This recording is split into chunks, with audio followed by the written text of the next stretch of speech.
ఏ ఒక్కరూ కూడా వీళ్ళ ముగ్గురులో ఏ ఒక్కరూ కూడా ఫుల్ స్టోరేజ్ కెపాసిటీ 45 మీటర్లో మేము నడుపుతాము అన్న మగాడు లేడు. అందరూ ఇదే నెంబర్కు కట్టుబడి ఉన్నారు.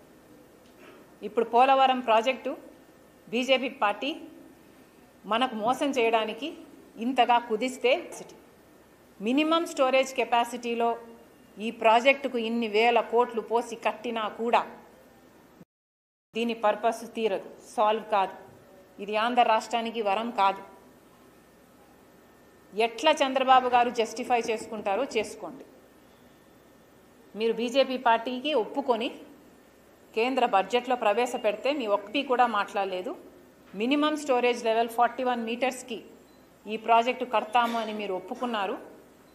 కాబట్టి ఎన్ని లక్షల ఎకరాలకు ఇప్పుడు నీళ్ళు ఇవ్వబోతున్నారు, ఎన్ని మెగావాట్ల ప్రాజెక్టు మీరు కట్టబోతున్నారు ప్రజలకు చెప్పండి. చంద్రబాబు గారిని డిమాండ్ చేస్తుంది. నెక్స్ట్ స్లైడ్ ప్లీజ్ ఏమో.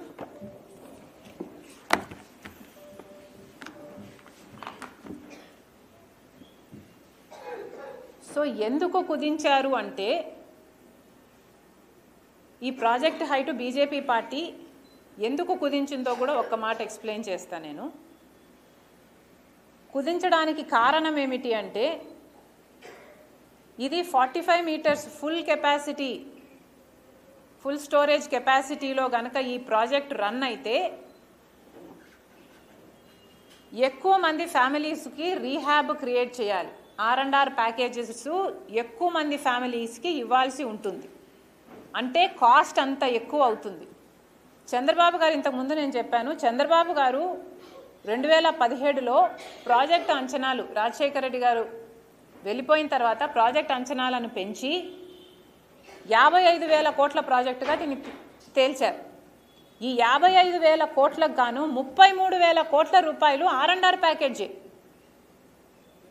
అంటే కేవలం 22,000 కోట్లు మాత్రమే ప్రాజెక్ట్ కాస్ట్. అంటే ఈ ప్రాజెక్ట్లో R&R కాస్టే ఎక్కువ. Rehabilitation and resettlement for those affected, భూములు కోల్పోతున్న వాళ్ళు, ఇస్తున్న వాళ్ళు, వాళ్ళ రీహాబ్ 33,000 కోట్ల రూపాయలు R&Rదే. కాబట్టి ఎక్కువ స్టోరేజ్ కెపాసిటీ అయితే ఎక్కువ ఫ్యామిలీస్ ఎఫెక్ట్ అవుతాయి, ఎక్కువ కాంపన్సేషన్ ఇవ్వాలి.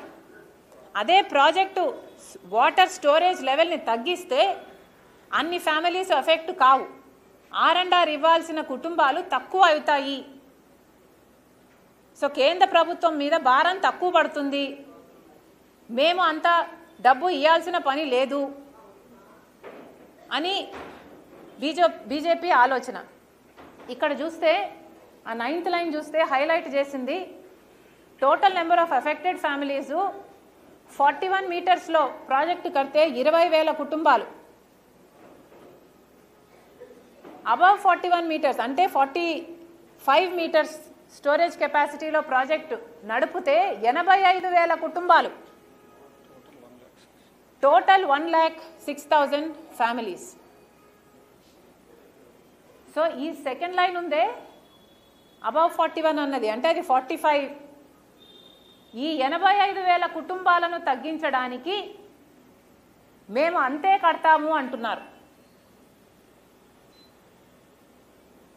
రాజశేఖర రెడ్డి గారు, చంద్రబాబు గారు అందరూ కలిపి ఆల్రెడీ రీహాబ్కి ఇచ్చేసిన కుటుంబాలు 11,000 కుటుంబాలు. సో బ్యాలెన్స్ ఉన్న కుటుంబాలు అక్కడ 9,000 మాత్రమే ఉన్నారు. కానీ ఈ 45 మీటర్స్లో కడితే 85,000 కుటుంబాలు ఇంకా బ్యాలెన్స్లో ఉన్నారు. అంటే ఇంకా బ్యాలెన్స్ 45 మీటర్స్లో కనుక వాటర్ స్టోరేజ్ కెపాసిటీలో ఈ ప్రాజెక్ట్ నడుస్తే ఇంకా 94,000 కుటుంబాలకి రీహాబ్ ఇవ్వాల్సి ఉంటుంది, R&R సెటిల్మెంట్ ఇవ్వాల్సి ఉంటుంది.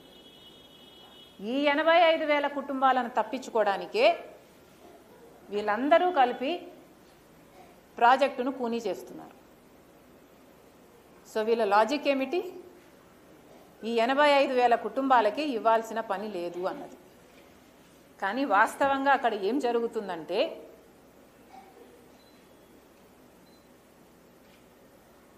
మినిమం స్టోరేజ్ లెవెల్లో 41 మీటర్స్లో ప్రాజెక్ట్ రన్ చేస్తే ఎన్ని కుటుంబాలు ఎఫెక్ట్ అవుతున్నాయి? 20,000 కుటుంబాలు ఎఫెక్ట్ అవుతున్నాయి. అదే స్టోరేజ్ లెవెల్ ఎక్కువ అయితే 85,000 కుటుంబాలు ఎఫెక్ట్ అవుతున్నాయి. కానీ ఇక్కడ బేసిక్ ఆలోచన ఏమి ఆలోచన చేయటం లేదంటే వీళ్ళు కింద ప్రాంతం మునిగిపోతే పై ప్రాంతం వరకు నీళ్లు రాకపోయినా ఈ ఏరియా కట్ ఆఫ్ అయిపోతుంది.